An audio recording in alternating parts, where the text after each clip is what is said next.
Good morning all of you. नमस्कार।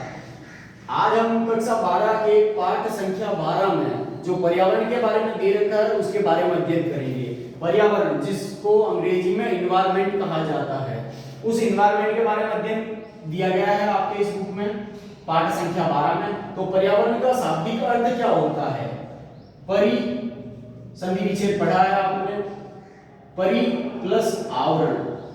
हिंदी में जो संधि विच्छेद होता है उसके अनुसार पर्यावरण का जो संधि विच्छेद होता है वह परि प्लस आवरण होता है। परि का अर्थ होता है चारों ओर, और आवरण सामान्य रूप में जो एक खोल होता है उसको कहा जा सकता है आवरण।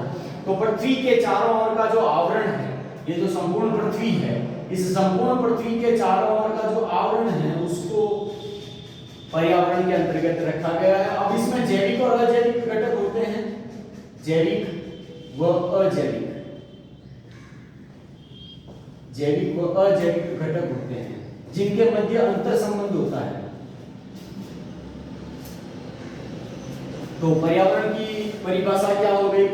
पृथ्वी के चारों ओर पाया जाने वाला वह आवरण जिसमें जैविक और अजैविक घटकों के मध्य अंतर संबंध होता है उसको पर्यावरण कहा जाता है। अब इस अध्याय में आपके पर्यावरण के साथ में प्रदूषण को भी सम्मिलित किया गया है।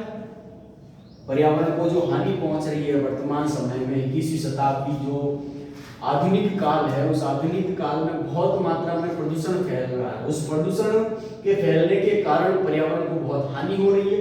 तो इसमें आपके प्रदूषण का भी एक पार्ट जोड़ दिया गया है, पॉल्यूशन। अब ये प्रदूषण क्या होता है? प्रदूषण वह है जो किसी भी वस्तु या फिर सामग्री को दूषित कर देता है, चाहे वह जल हो, स्थल हो या फिर वायु हो। तो प्रदूषण का सामान्य अर्थ होता है दूषित करना, पॉल्यूट, दूषित करना।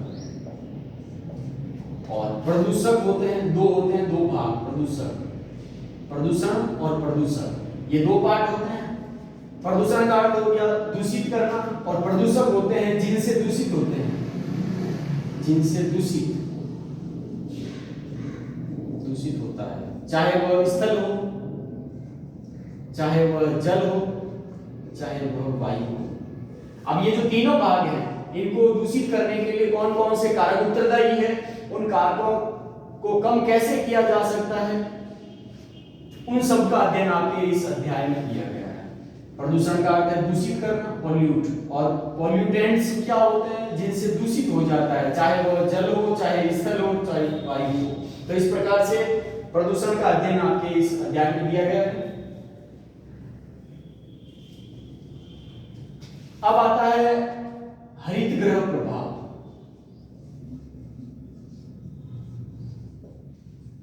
हरित गृह प्रभाव, green house effect. Green house effect में क्या होता है, और इसका अध्ययन भी आपने इससे पहली कक्षा 11 में कर रखा है।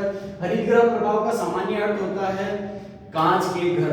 जो कांच के घर होते हैं उनको ही इसमें सम्मिलित किया गया है। कांच के घर कहां पर होते हैं? जहां बहुत ठंड पड़ती है, जैसे रूस, साइबेरिया और ब्रिटेन वाले भाग, या फिर आप अमेरिका में न्यूयॉर्क ले लीजिए, शिकागो ले लीजिए, जो अमेरिकी प्रदेश है, उत्तरी अमेरिका के जो ठंडे भाग है, ये जो ऊपर वाले भाग है 60 डिग्री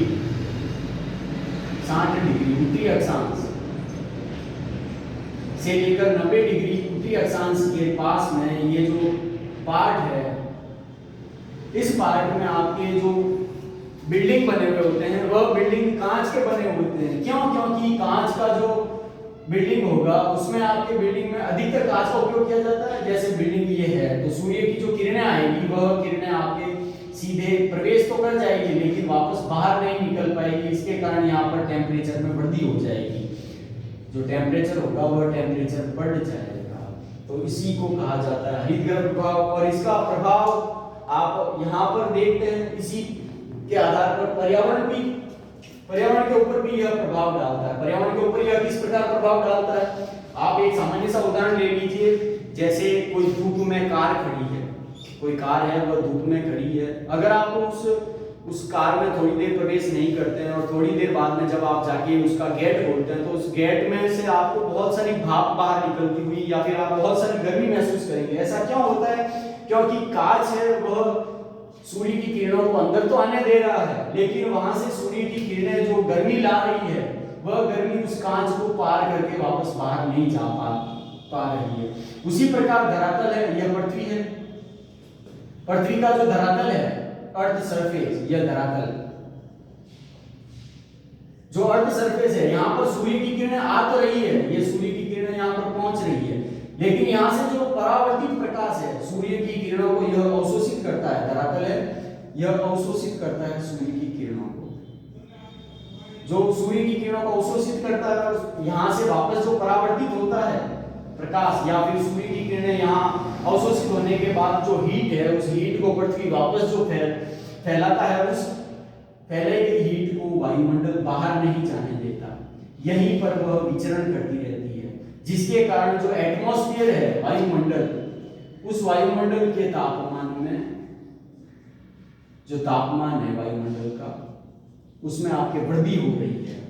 इसी को कहा जाता है हरितगृह प्रभाव। इसका प्रभाव आप बहुत सारे रूपों में देख सकते हैं। समुद्र का जल स्तर बढ़ रहा है, क्यों बढ़ रहा है? क्योंकि यह तापमान जो बढ़ रहा है, इस तापमान में बढ़ने के कारण जो ध्रुवों पर बर्फ जमा है, जो पोलर आइस है, वह पोलर आइस पिघल रही है, क्योंकि यह संपूर्ण भाग में वायुमंडल तो, लेकिन सूर्य की किरणें यहाँ पर पड़ रही है। अब यहाँ पर पड़ रही है तो यहाँ से जो सूर्य की किरणें वापस परावर्तित हो रही है, उसके कारण ये जो वायुमंडल है, इस वायुमंडल में संपूर्ण जो क्षेत्र है, चाहे वह यहाँ पर हो, चाहे वह यहाँ पर हो, चाहे यहाँ, वायुमंडल में कहीं पर भी जो भी अर्थ सरफेस से टच होने वाला भाग है, वह आपके प्रभावित होगा इस गर्मी के कारण। तो हरितगृह प्रभाव का सामान्य रूप में तापमान वृद्धि से तात्पर्य लिया जाता है, जिसके कारण गर्मी बढ़ रही है एटमॉस्फेयर में। अब यह किन कारण से होता है? CO2, chlorofluorocarbon.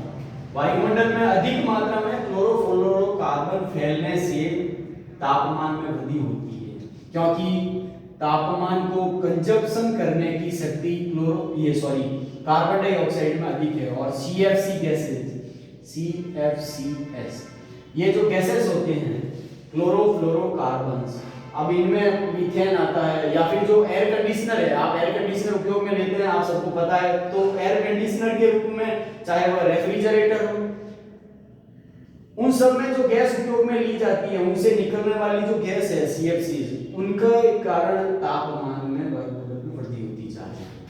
Thank you.